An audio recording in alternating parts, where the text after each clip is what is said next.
Well, I'd like to share my thoughts or my views on Western ways of knowing, I guess, Western medicine, and how I know today that it is helpful to us, but it is not the end all be all to our wellness.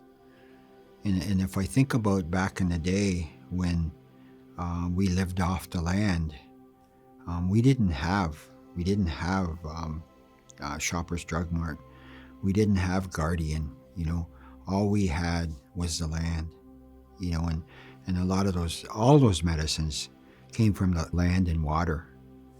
Some of the medicines, like I would access for my friend, would be from the water. I would dive down and I would get the roots of that medicine and bring it back up. And I was just a helper, but I was told that that's the medicine that would help with cancer, like a prevention. When I think about some of the teachings I have around the medicines, again, it goes back to faith. It goes back to believing that this medicine will help you. But if it's left too long, I don't think that that's good for us. If there's something really going on, and I see Western medicine today as a helper, because I know that we don't live that way anymore. Like I said before, we used to live. John Rice would shares this on the Stages of Life teachings. He said there was a time we would live for 150 years, and we'd see Halley's Comet 3 times because we lived off the land. Everything came from the land. The medicines, everything we that sustained us came from the land. So that's a really good indication of how we survived here. We survived from everything from the land. I know even the teachings, the 7 grandfather teachings emotionally, if we think about things emotionally, mentally, physically, and spiritually, how these ways of knowing helped us. I have a story about an auntie who took in her siblings, her sister siblings. There was a lot of things going on that the mother just couldn't do, and then she passed. So her sister, the aunt, took them over, and she was mentioning how the little girl was so disconnected that there was things that she was doing that were harmful to her, and she said all she did was hold her. When those episodes would happen, the child would do whatever. So she would just hold her, and she would just tell her she loves her. She would just tell her, you're okay, and so eventually that little girl grew up to be, normal. But there were at those times, people were telling her to take her to go and get diagnosed. She needs medication, and because her views on medication were so strong, she said, no, I'm not doing that. And I guess almost to the point of, because you think about it today, you'll have Western ways of knowing almost interrupt us because we think we're abusing the children, but that's not what happened to her. But I've heard stories of how they will interrupt. But in this case, she just said, no, I'm not doing that. And so she just held that child, and the child, like I said, the child is better today. So I think about that and how that medication does play a role, but I think cultural ways of knowing, using those on a regular basis, will prevent us from going down that other road. When COVID started, my daughter, Oshkideyweywin, she said to me, she says, Dad, I have some medicine for you. She said that'll help you. She said, we're using it. And so I said, okay. And So she brought it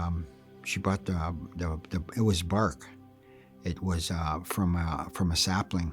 It was a sapling that you scraped, and you put your tobacco down, and you got it in the spring. You have to, most medicines you get in the spring, because that's when they're really starting to develop. There's other medicines too you get later in the season, but this one here was picked at springtime. And so she gave me that medicine, and she gave me the teaching around this type of medicine. And when it goes back to the Hoof clan again, the moose, when they're migrating, they're usually going to run into something. They're usually going to run into whatever, because they're going to get when they're going to get. And that medicine she gave me was the bark from a sapling. And that's what we noticed. We noticed that whenever those moose were migrating, they seemed to eat this one tree, and they all did it. So that's what we did. And and when we're fasting, we observe the land. If I'm Eagle Clan, I'm Hoof Clan, I would sit and I would watch. I would watch the animals. I would watch, their behavior, what they were eating, and how they were acting, how they were interacting with creation. And a lot of times back in the day, that told us what exactly we needed for our wellness. They would say that if there was anything we needed to help us, it would usually grow around our house. Whatever that was. Maybe there would be those saplings from a tree. Maybe it would be mullein. Maybe it would be jewelweed. Whatever we needed to help us, that medicine would kind of grow around us. So that's how connected we were to creation. We were connected to creation in a way that our spirit knew that. Our spirit knew the medicines.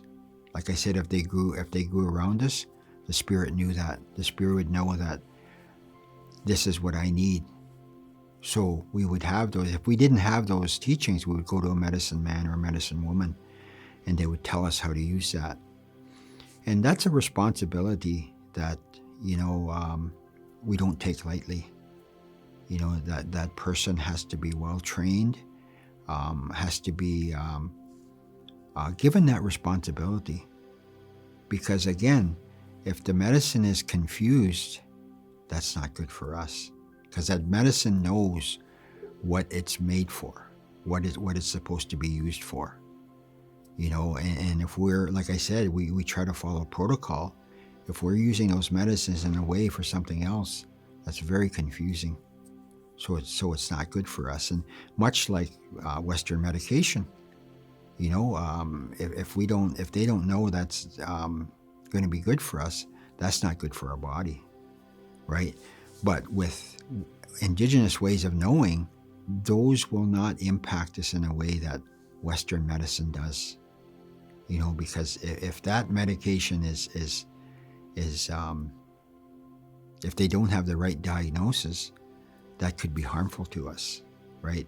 But when we think about Indigenous ways of knowing, the medicine from the land, it might not affect us in the same way, but it won't be harmful to us. They'll just revisit and say, okay, that's not working. But when we think about Western medicine, that really has that really can impact us in a way that isn't good. I know that for me, when I was dealing with earlier in my sobriety, I was dealing with depression. It seemed to come at a certain time of year, and I find out a lot of people deal with that in the fall time. It seemed to be happening to me. I would have these feelings of loss or depression or whatever. And so I went to my doctor, and she asked me how I was feeling.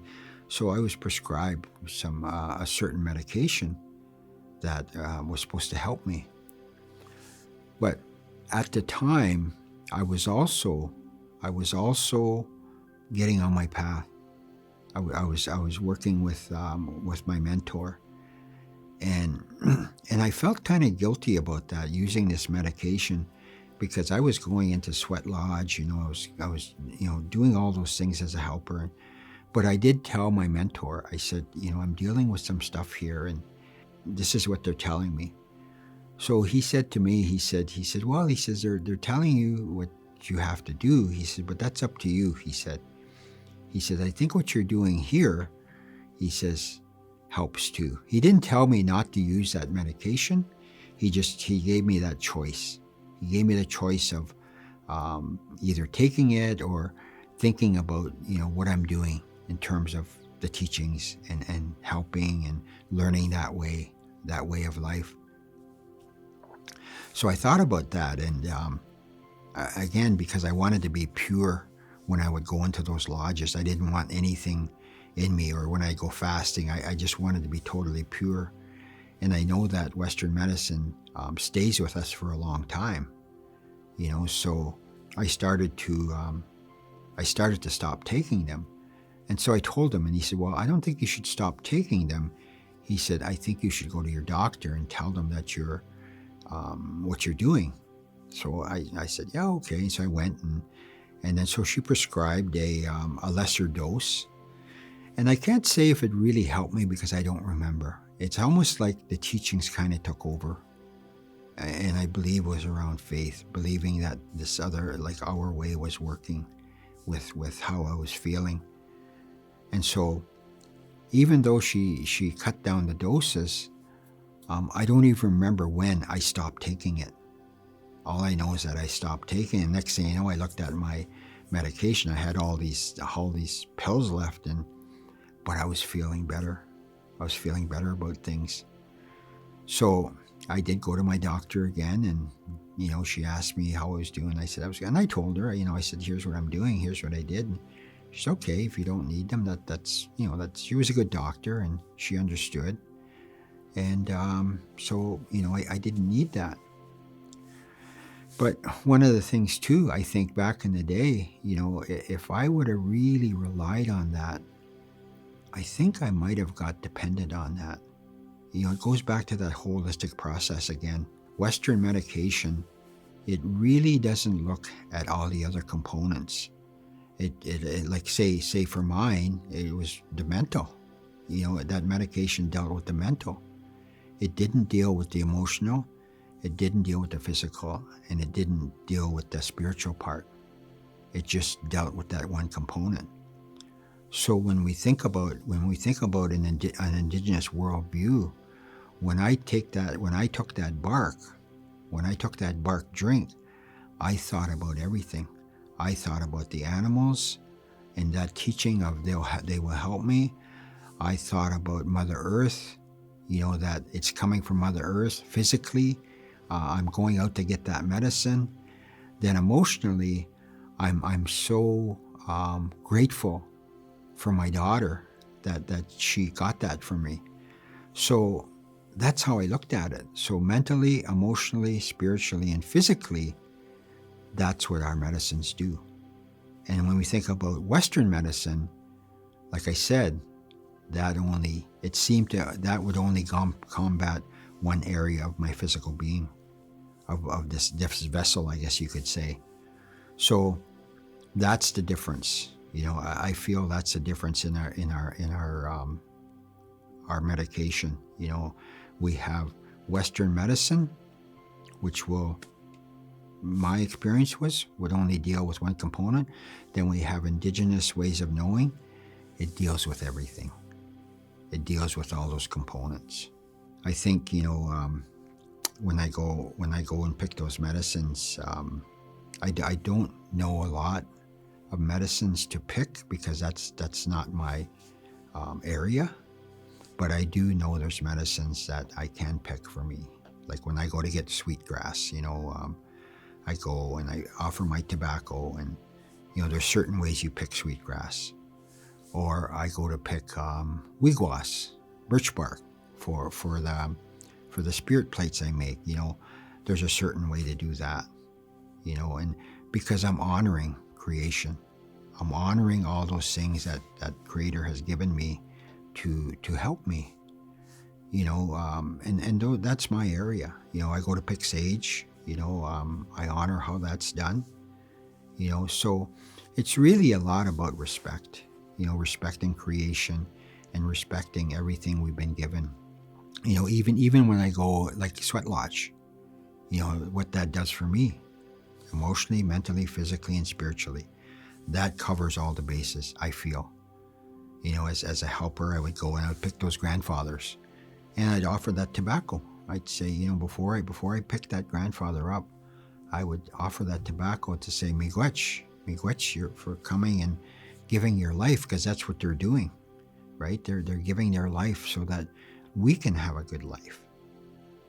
And I'd offer that tobacco because once those Sweat Lodge rocks are used, they're put on the land, they're gone back to the land, and then they're never used again, right? So working with individuals, that deals with loss, emotionally. This person has done what they're going to do here, and their purpose in life, and they've moved on and they've gone back to the spirit world. It goes back to kind of the grief, but hearing those teachings around the Sweat Lodge to say the grandfathers have done their work and they're gone back to the land, that takes care of those four components again. I was diagnosed. I wasn't really diagnosed, but I was almost diagnosed with whatever, because at school, I was sharing earlier that I didn't finish school. I think it was kind of a joke for me after, because people would ask me, they would say, "Oh, what grade do you go to?" And I said, "Well, I went to grade 11," which wasn't the truth, right? I just went back 3 times. Like in grade 9, I quit in grade 9. Grade 10, they said, there's, what are you doing here? So I left again. Then grade 11, I did the same thing. So 9, 10, 11. So, me being who I was and my addictions, and the shame I felt, I would say I had grade 11, right? But not realizing on how everything in my earlier life impacted me and how I was feeling about myself and my education. I didn't feel that was good for me, it wouldn't do me any good. But had I had those mentors in my life, which is what I do today with youth, I believe I would have done what I had to do. I believe I would have gotten an education, which I know today, you need an education. You need a Western education to sustain yourself in the world society today. But when I'm at ceremonies, he's passed on now, but one of our head chiefs, he said, "This is our school of life." And when I would go to ceremonies and I'd sit and we'd all be in ceremony, and I look at what is being taught. All these teachings are being taught, about life. And I thought about that, and how rounded that belief was. It took care of my spirit. It took care of my spiritual, my mental, my physical, and emotional. I couldn't feel that any other way. Like there was nothing that could make me feel that way. So Western medication has its limits for sure. And I believe ours, because of how things have changed for us today, it has its limits too. But it goes back to faith again. I had a member who's quite older now, and he talked about that. He said he never started going to school on the reserve till he was in grade 4 age. And when he went to school in town, he said that's the first time he ever got sick. He said he had never been sick before, and so they sent him to school in town. He said he came back and he got smallpox. And so, and that's a pretty good indication again that, our ways of being, that's who we are. If we can try and live that way, to the best possible way of living, I believe that's going to help us in those other ways. That physical vessel that needs that nurturing. I remember my friend who has passed on. A lot of my friends have passed on. From diabetes. I think about that. I think about how that diabetes has impacted my family. I'm lucky. I don't have diabetes, but I think about how that really has come from a way that wasn't really us. You think about we love scone, but that's not ours. We love those things that we've just learned to love them, but those things weren't in our life. Because they've there's pop and there's chips and all these things that our youth that have almost socialized to like. Those things aren't good for us. But if we can look at ways of knowing and how we did things, I believe that would help the diabetes in our communities. It's there is, and sometimes it is about the social side of things. Sometimes people can't afford good food. They can't afford whole foods like peppers and like things that come from the land, like those things that will as a snack. Now you see a snack where there's it's just easy, but you look at things that come from the land, they're whole. And those are things that help us stay well. That they don't kind of stay in our body. It might not be Western medication, but it's still Western ways of being. And that's a huge impact on us. When I sing songs, I really sing from my spirit. When I sing a song, I have one song from the ancestors I was given regarding the duality of life, and I sing that song because it talks about what life has given me from the land, and it talks about where life came from my mother and father. So that duality of life. So that really helps my spirit, when I think about that, when I sing that song. And then when I'm feeling good about things, then I eat properly. I drink my water. I eat whole foods. I exercise. I love being out on the land. I've always loved being out on the land. I love fishing. I don't hunt, but I love doing things on the land. I like hiking. I like camping. Canoeing. All those things that we used to do that would keep ourselves well.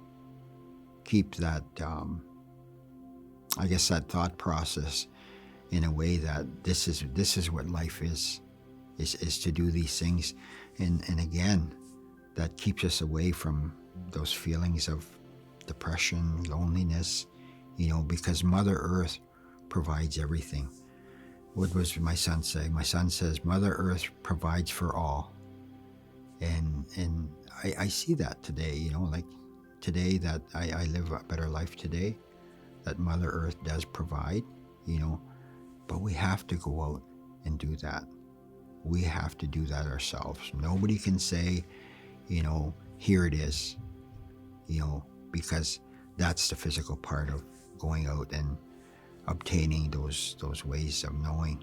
Medically induced dying, I know people make a choice, and I can see that. I can see that people make that choice, but that never was there with us before. So I do wonder about it, but I know Creator did give us choice. I could see if somebody was really struggling with cancer or something, and they choose to do that. And I think they're following their spirit. The spirit knows that it can't sustain itself here, but that wasn't here before. Like say the animals, when they know they're sick, they're the ones that makes the choice of stepping away from the pack. We were out fishing one time, and my friend, and we were at that lake I was talking about earlier, 3 Mile Lake. And at the end of the lake, we came up and we thought it was a dog, but it was way too far from the village for it to be a dog. Is it lost? But as we got closer, we realized it was a wolf. And wolves never really come that close to the village, to civilization. But as we got closer, we could see, it was very sick. It was skin and bones, and it was by himself. And wolves are never by themselves. They're always in a pack. So the teachings of that wolf, or the animals, they're the ones that still follow. All animals still follow their own teachings. They stepped away. They stepped away from the pack so they wouldn't infect the whole pack, because if they infected the whole pack, then the whole pack dies. I believe there are teachings that we can think about, that we can make a choice about, but getting teachings from an Indigenous way of life really gives us more choices. If we're going to make a choice, we have to have all those components, I believe, to help us make a good choice, a healthy choice. I think about the clan system, and how all those elements in there, they really made sure that, we all had a good life and lived a good life. But they all had their teachings. Like I said, that wolf, the bear, whoever, whatever would happen to them, and a lot of times that they died of old age, because there was nothing infected back in the day. Everything was still pure. There was nothing that would impact how they lived. So Western medicine, it has to be taken at certain points, but I think if we brought our children up in a way where we fed them food from the land, they would be less likely to get things such as diabetes or even cancer. If we looked at those ways of knowing, like I said, up that reserve up in just north of us, they take kids out on the land.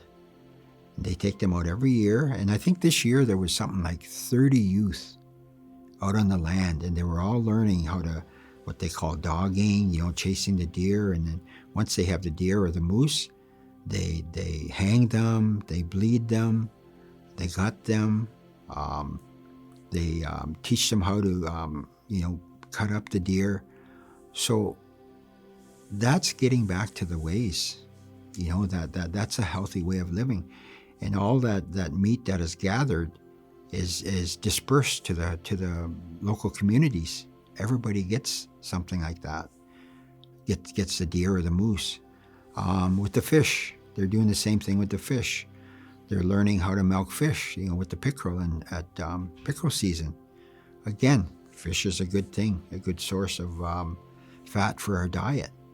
And we have to have fish. We have to have that fat, but it's a good fat. Leeks, that's from the land. There used to be up one part of the reserve. We would go and we would collect leeks for cooking, for the onions, to spice up your food. So all these things we have, like apples, lots of apple trees around. We get those cranberries, all those things that came from the land.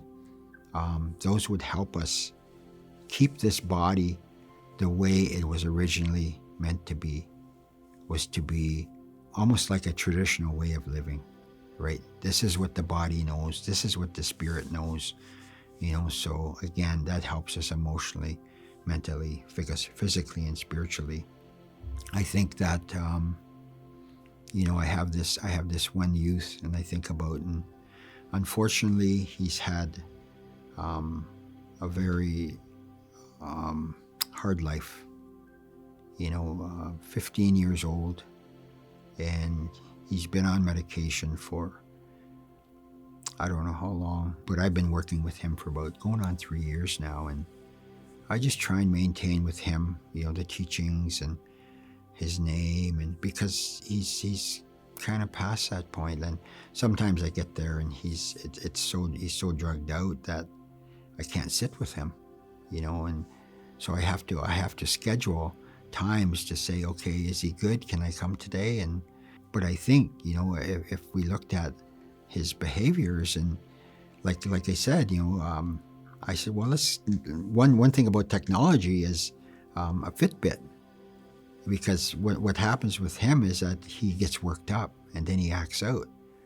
And so we talked about it, and I said, when you see your heart moving fast, I said, maybe there's something that you're thinking about, or maybe there's something that you're confused about. And I said, maybe that's a time when you can talk about these things.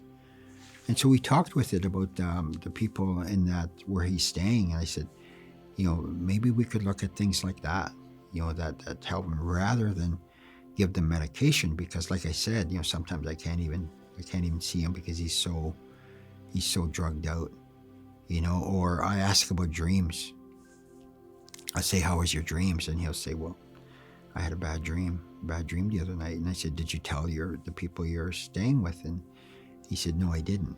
So that communication is important, especially with our children who are in those homes, to see where they are emotionally and mentally. Because if they're in those places emotionally and mentally and they don't understand, then of course it comes out physically, right? And spiritually, the spirit is kind of dormant because it's covered. It's kind of layered. It's layered, of course, from what happened to him as a young person. But the more medication that is given, we're not even given a chance to work with them in a way that spirit understands. It's just medication that, I believe it just, oppresses it deeper and deeper. And next thing you know, it's just maintaining that young guy's life. And the unfortunate thing about that, at 18, he's going to age out. He's going to leave the care. And what are we going to do then? Have we done enough for him to maintain himself out in society? And that's what scares me. That scares me, that does he end up in prison? Because we haven't worked with him in that way to help him, have those feelings, to have those good thoughts. And that's what Western medicine does. It really blocks a lot of things out. It doesn't give them the ability to figure things out. I know I'd ask him, I'd say, well, what did you do? What did you do with your visitor? And it's always, nothing. It's like I always have to probe, but I know in the beginning when I seen him, when I first started seeing him, we would have good conversations. We would sing songs, and in 3 years, the songs have gone, well, I don't want to sing. I said, do you want to smudge? Nah, that makes me feel, I don't like that smell. So I can't be certain, but I do believe that plays a part in it. And I think if we had places where, okay, the medication is probably part of what he does need, but I also believe those other components, like the workers in that home, could offer other things, could offer those connections, could say, let's go for a walk. I don't know how much he goes for a walk. I don't know, like taking him on the land. Right now there is culture in part of his life, but how much is it? Because he's not in an Indigenous home. He's in a non-Indigenous place where the only thing they know about Indigenous ways of knowing is what we share. And I try to share what this means to him, like his name. I said, why don't you call him by his name? That's his name. And, by doing those things, I believe that that's what the Spirit knows. The Spirit knows who it is and why it's here and where it's going. Regardless of what level they are at emotionally and mentally, I believe the Spirit is still good. I believe that. Like I said, that auntie who looked after that her niece and helped her get out of that by just loving her, holding her, making sure she was safe. And honestly, that child is thriving today. And those are the stories we have to share. We have to share those stories that, these things work. Our ways work, but it's going to take time. It's going to take understanding from, health organizations that come into our organization, and they want to help. But we give them that information of what it means to us to be an Indigenous person and trying to live a good life that we understand, that we feel who we are is going to work for us. So I think maybe that's all I have to share on that topic, and miigwech.